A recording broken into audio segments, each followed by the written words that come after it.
আবার আমরা 4 বন্ধু বেরিয়ে পড়েছি। এবারে আমরা যাব উড়িষ্যায়।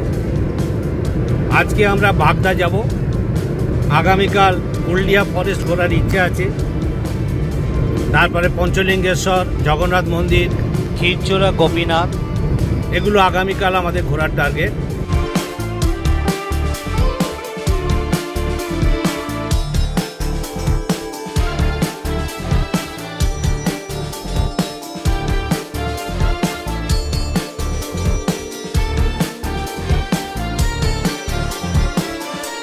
সকাল 6:50 রওনা হয়ে 235.5 কিলোমিটার অতিক্রম করে বেলা 11:45 বাগদায় সি সাফারি বিচ ক্যাম্পে এসে পৌঁছাই।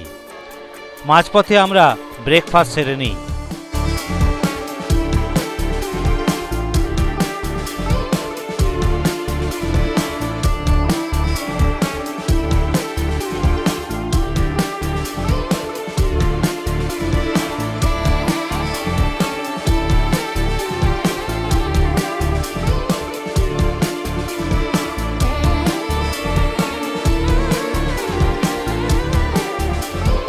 এগুলো কত করে?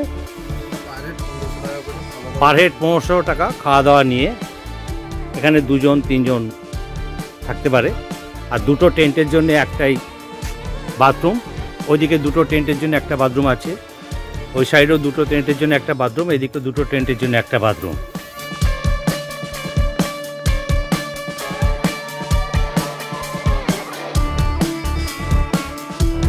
এটাও 1300 পার হেড। এর মধ্যে ফ্যান আছে, চার্জিং পয়েন্ট আছে। এর বাথরুম ও এই সাইডে, ও এইদিকে।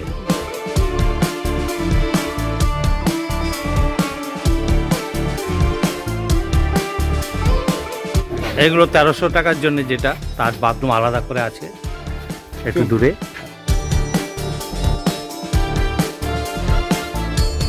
এগুলো কটেজ, কটেজের ভাড়া পার হেড 1800। বাম্বু কটেজের ভাড়া একই 1800। আচ্ছা, ওটা দেখি, তারপরে বাম্বু কটেজটা দেখি।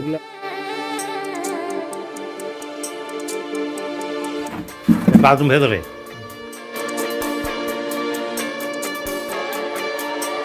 এগুলো 2 জনের জন্যে। এর ভেতরেই বাথরুম আছে।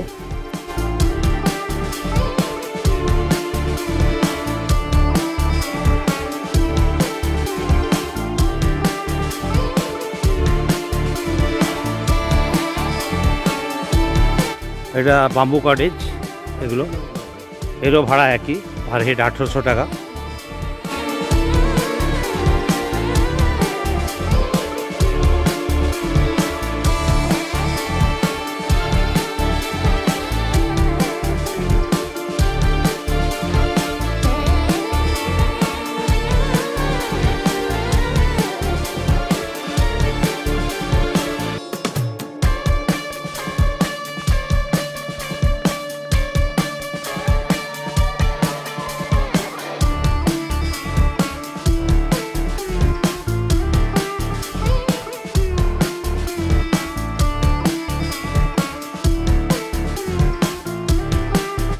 এটা দিয়ে আমরা এলাম এইদিকে, এই সি বিচটা ঝাউবনের ভেতর দিয়ে।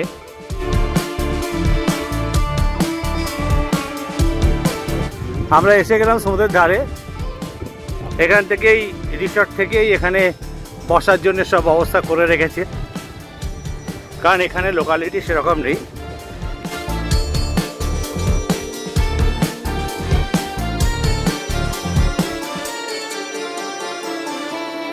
রিসর্ট থেকে এদিক দিয়ে এসেছি। এই হচ্ছে বিচ।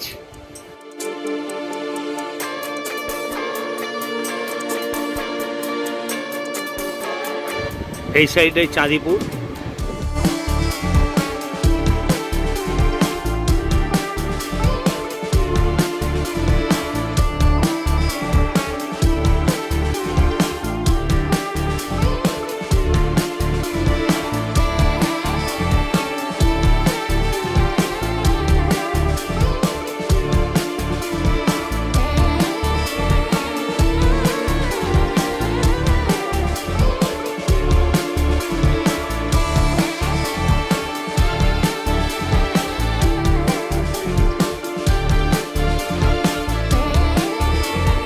এই আমাদের খাবার, ভাত আছে, মাছ ভাজা আছে, পাবদা, আলু ভাজা, তরকারি একটা, ডাল, এটা যে দই বেগুন, স্যালাড আর চিংড়ি, বাগদা চিংড়ি আসছে।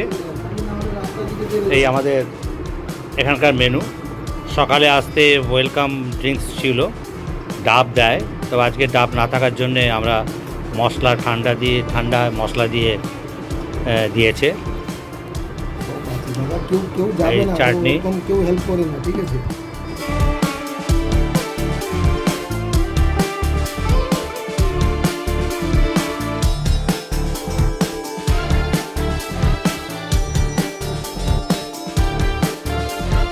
কাজু বাদামের গাছের ডালে দোলনা টাঙানো আছে।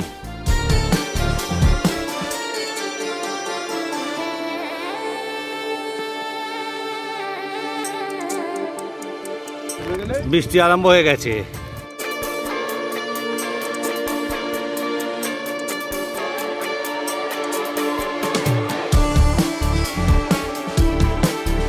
দুপুরে আহার করে কিছুক্ষণ রেস্ট নিয়ে সি বিচের ধারে ঘুরতে যাই। বৃষ্টি এসে যাওয়ায় সন্ধ্যার মধ্যে ক্যাম্পে ফিরে আসি। সন্ধ্যায় ক্যাম্পটি নানান রঙের আলোকমালায় সজ্জিত রূপটি ক্যাম্পটিকে আরও সুন্দর করে তুলেছে।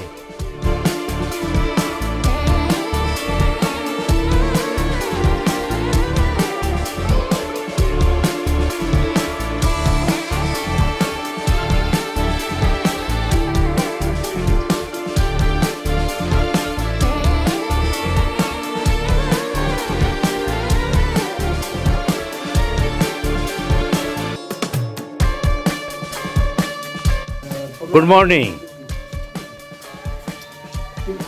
আজ সকালে আমরা কুলডিয়া ফরেস্টের উদ্দেশ্যে রওনা দেবো। তার আগে আমরা ক্যাম্পে টিফিন করছি। টিফিনে আমাদের দিয়েছে রুটি, ঘুগনি, মিষ্টি, কলা, ডিম সেদ্ধ, পেঁয়াজ।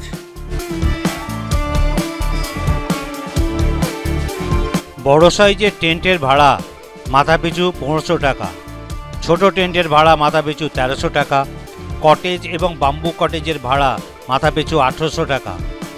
মাথাপিছু ভাড়ার সঙ্গে ইনক্লুড আছে welcome drinks, lunch, evening snacks and T, dinner এবং পরদিন বেড টি আর ব্রেকফাস্ট।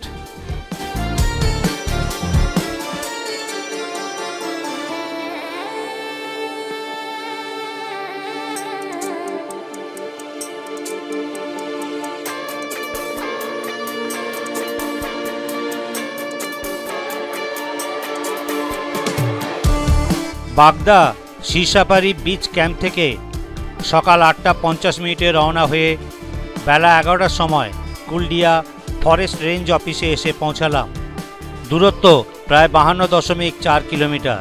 ফরেস্ট রেঞ্জ অফিস, এটা পারমিশন নেওয়ার জন্য কুলডিয়া ফরেস্টে যাওয়া।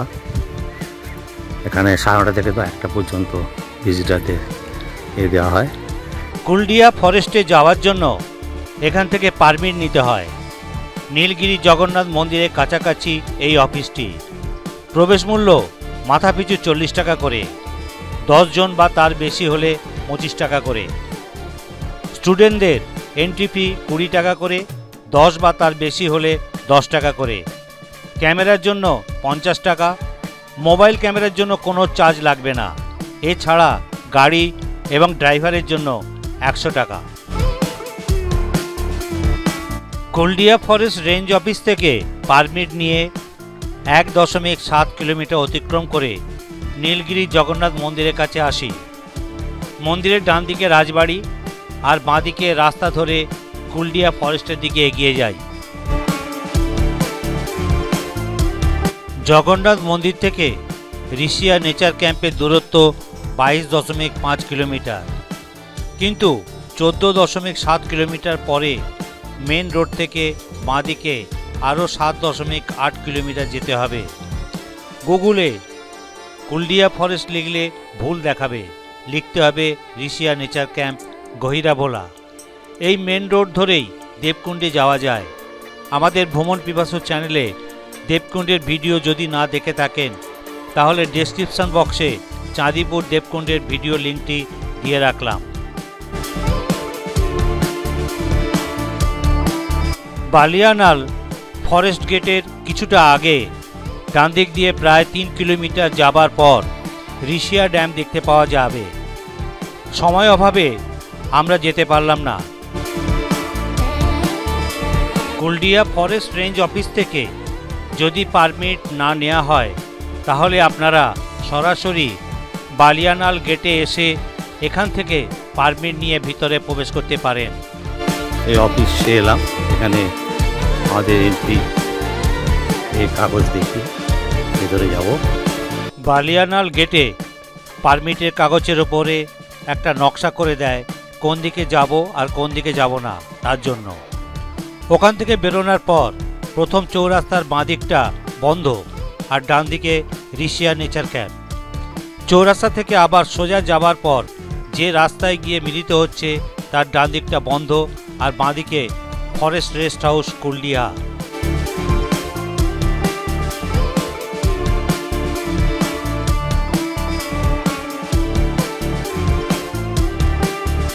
প্রথম চৌরাস্তা থেকে আমরা ডান দিকে ঋষিয়া নেচার ক্যাম্পের দিকে যাই। বানিয়ানাল গেট থেকে ঋষিয়া নেচার ক্যাম্পের দূরত্ব প্রায় 9.2 কিলোমিটার।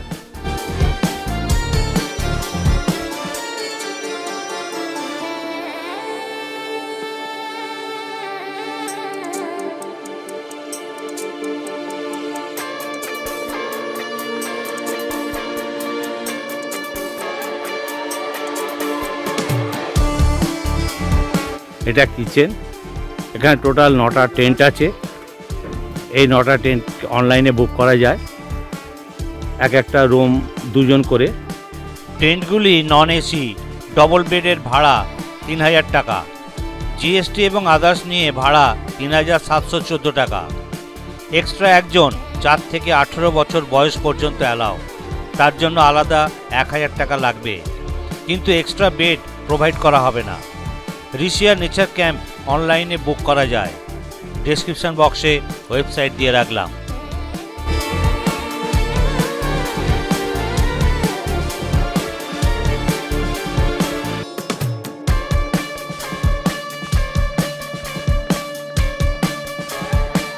এটা বাঁ দিক থেকে আমরা এসেছি মেন গেট, এই দিকটা বন্ধ আছে এখন।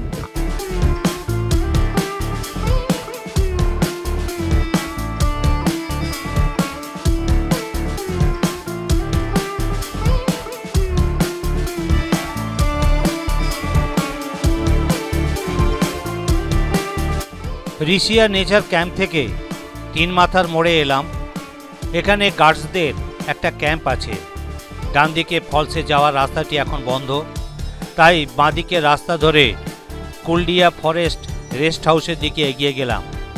এখান থেকে কুলডিয়া ফরেস্ট রেস্ট হাউসের দূরত্ব প্রায় 4 কিলোমিটার।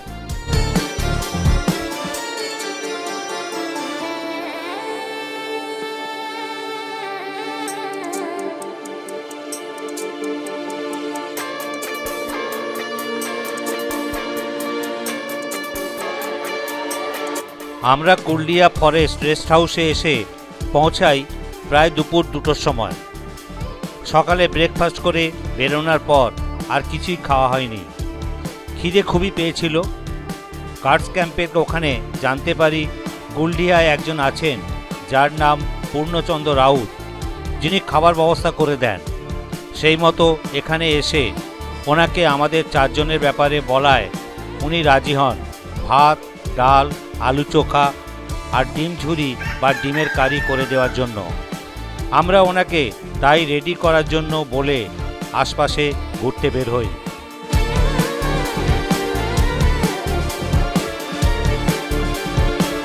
পূর্ণবাবুর কাছ থেকে জানতে পারলাম এই কুলডিয়া ফরেস্ট রেস্ট হাউসে আগে ট্যুরিস্টদের থাকার জন্য বুকিং হতো, এখন বন্ধ হয়ে গেছে।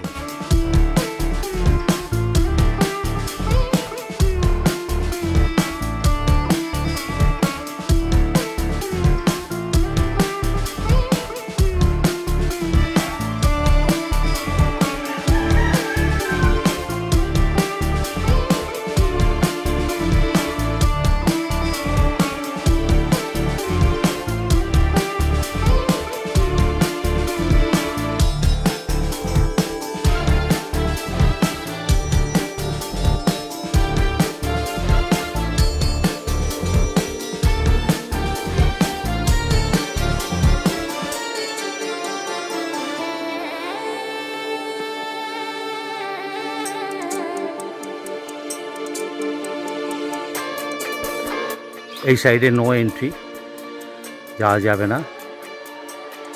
গাড়ি আমাদের এই ক্যাম্পের পাশেই রাখা আছে। এখানে ঠাকুরের বেদি করে রাখা আছে পূজা অর্চনা করার জন্য।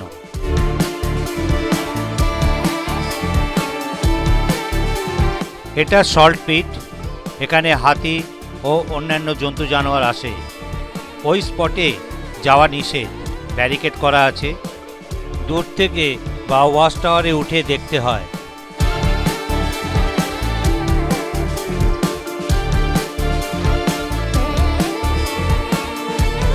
অভয়ারণ্যটি ছোট নাগপুর মালভূমি অঞ্চলে 272.75 বর্গ কিলোমিটার জুড়ে বিস্তৃত। 1984 সালে এটিকে একটি অভয়ারণ্য ঘোষণা করা হয়। নিকটতম রেলওয়ে স্টেশন হলো বালাসোর, দূরত্ব প্রায় 42 কিলোমিটার। কুলডিয়া ফরেস্টের ভেতরে পূর্ণদাকে দিয়ে অর্ডার করে আমরা খাবার ব্যবস্থা করেছি। এখন বাজে প্রায় 3টে। ভাত, অরহর ডাল, মুসুর ডাল বলেছিল, আমরা অরহর ডাল বলেছি, ভুজিয়া আর ডিম ভুজিয়া, আলু চোখা করে দিয়েছে।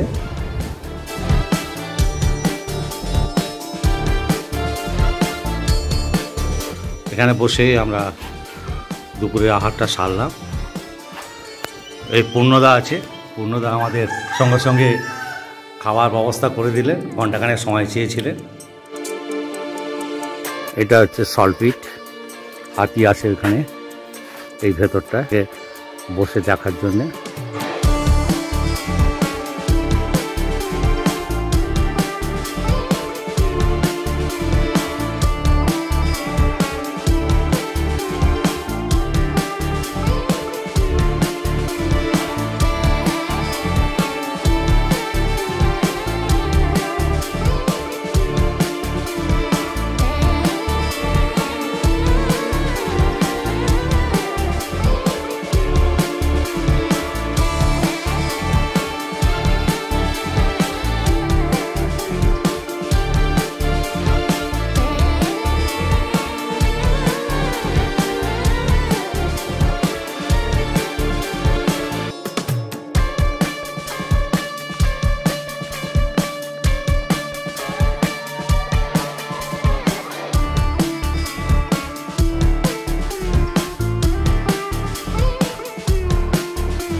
আমরা কুলডিয়া জঙ্গল দেখে ফিরছি।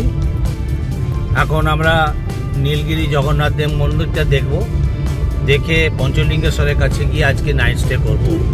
যদি সম্ভব হয় ইমামি জগন্নাথ মন্দির এবং খিরচোরা গোপীনাথ মন্দিরটাও আজকে দেখে নেওয়ার চেষ্টা করব। যদি না হয় আগামীকাল ওগুলো করে বাড়ি ফিরব।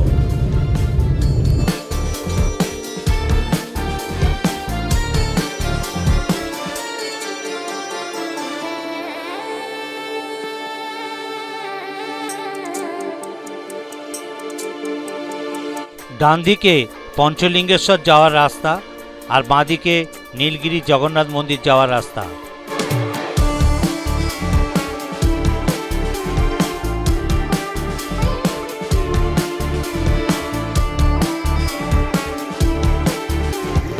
এদিক দিয়ে এলাম, কুলডিয়া ফরেস্ট ঘুরে এসে এবার জগন্নাথ মন্দির, নীলগিরি জগন্নাথ মন্দির ঘুরতে এসেছি।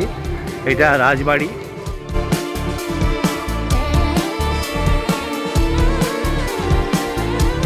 মন্দিরের ভিতরের ফটো তোলা নিষেধ, তাই মন্দিরের ভিতরে কোনো ফটো দেখাতে পারলাম না।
নীলগিরি জগন্নাথ মন্দির ও রাজবাড়ি দেখে এবার এসে পৌঁছালাম ক্ষীরচোরা গোপীনাথ মন্দির।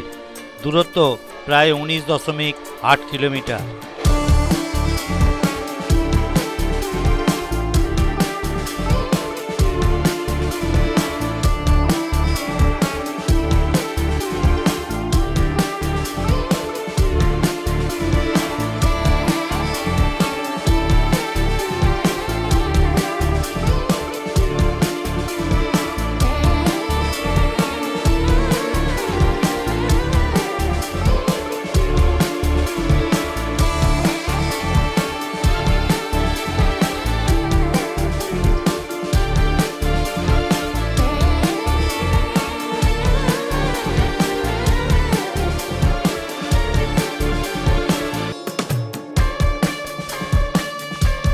এবার এসে পৌঁছালাম ইমামি জগন্নাথ মন্দিরে।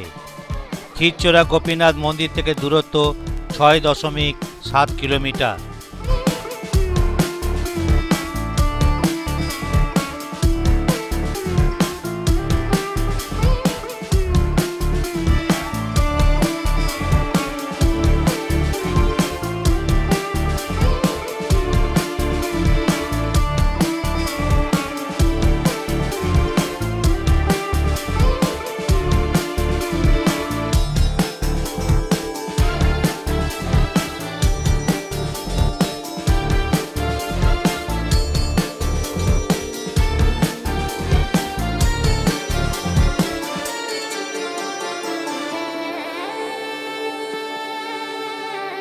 ইমামি জগন্নাথ মন্দিরটির উপর দিকটা পুরীর জগন্নাথ মন্দিরের আদলে আর নিচের দিকটা কোণারকের সূর্য মন্দিরের আদলে তৈরি।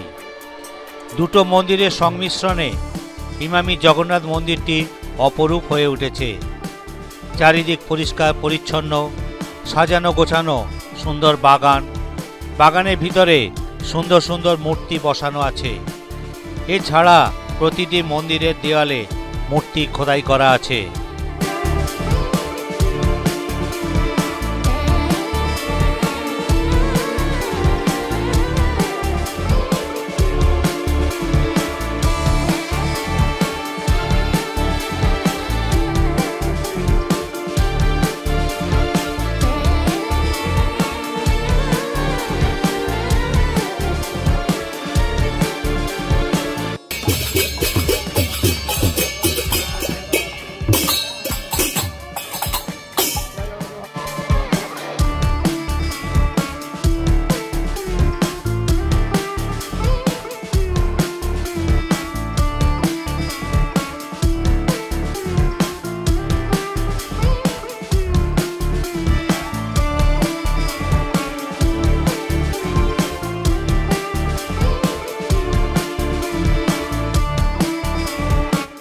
আজ আমাদের শেষ দর্শনীয় স্থান এই ইমামি জগন্নাথ মন্দির।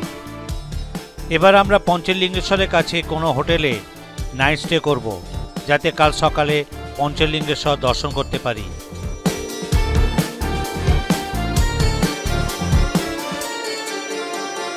Good morning. আজ আমাদের ভ্রমণের তৃতীয় এবং শেষ দিন।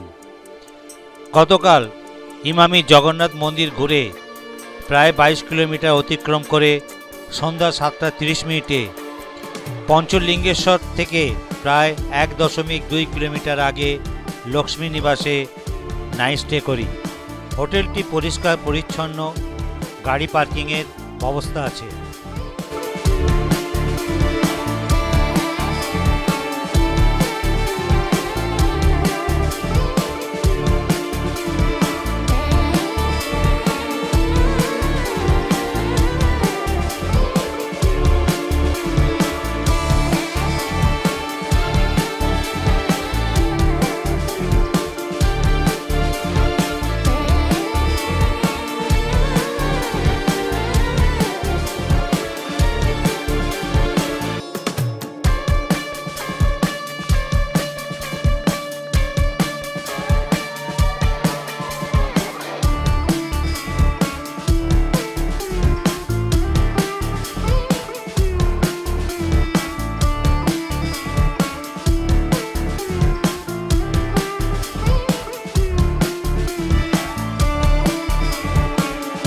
আমরা সকালবেলা হোটেল ছেড়ে দিয়ে বেরিয়ে পড়লাম পঞ্চলিঙ্গেশ্বর যাওয়ার জন্য।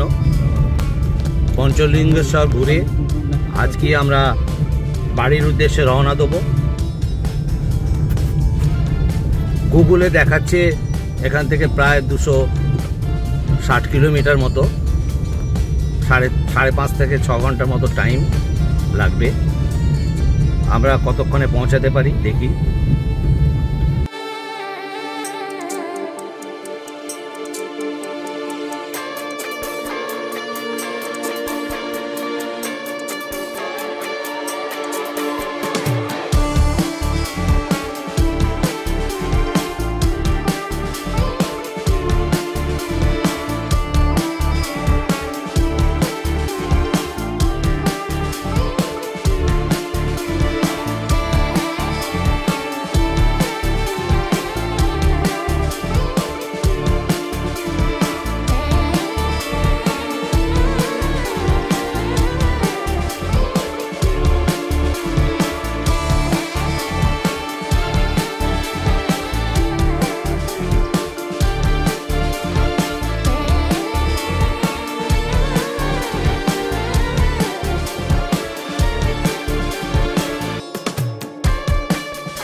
পঞ্চলিঙ্গেশ্বরে জল কম থাকায় আমরা লাইন দিয়ে দর্শন করতে যাই। সামনে একজন বসে আছেন যিনি আমাদের 5টা লিঙ্গ স্পর্শ করার জন্য সহযোগিতা করতে থাকে। প্রত্যেকেই আমরা ওনার সহযোগিতায় ভালোভাবে স্পর্শ করতে পারি। এর আগে আমি আরও 2বার গিয়েছিলাম, কিন্তু এত ভালোভাবে দর্শন বা স্পর্শ করতে পারিনি। যাই হোক, ওই স্থানের ফটো তোলা নিষেধ, তাই ওই স্থানের কোনো ফটো দেখাতে পারলাম না।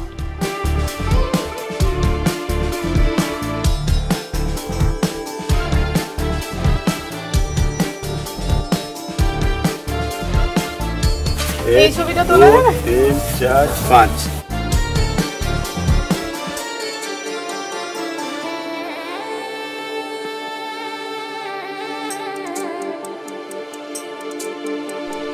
পঞ্চলিঙ্গেশ্বর ঘুরে দুপুর 12টার সময় যাত্রা শুরু করে 263.5 কিলোমিটার অতিক্রম করে বিকাল 5টা 15 মিনিটে বাড়ি এসে পৌঁছাই।